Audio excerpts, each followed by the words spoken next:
In this chapter, we're calculating how much medicine to give the patient. But instead of getting the information from a word problem, we're actually getting the information off of a medicine label. So medicine labels will have two names, and drugs can be ordered by either name. So there's the trade name, and this is the name of the company that produces the drug. And there are many trade names for a given drug. Then there's the generic name, and that is the official name of the drug. There's only one generic name for a given drug. So an example of this would be Bayer aspirin and Excedrin aspirin.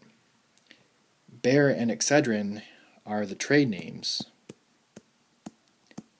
and aspirin is the generic name.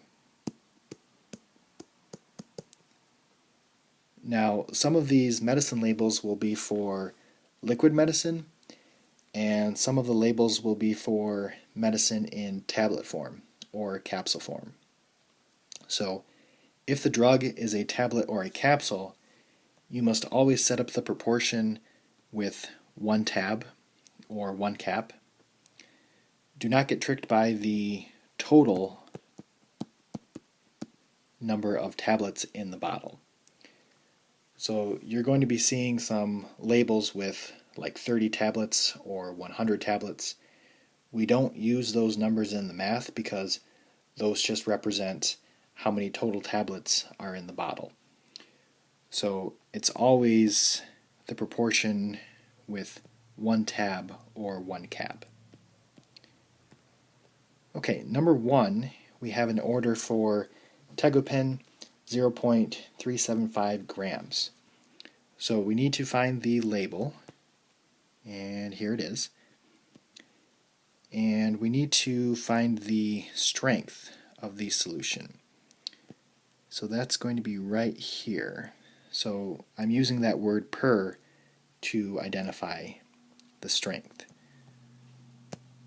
So I'm setting up my proportion, and it's 125 milligrams over 5 mLs, and this is equal to 0.375 grams over x.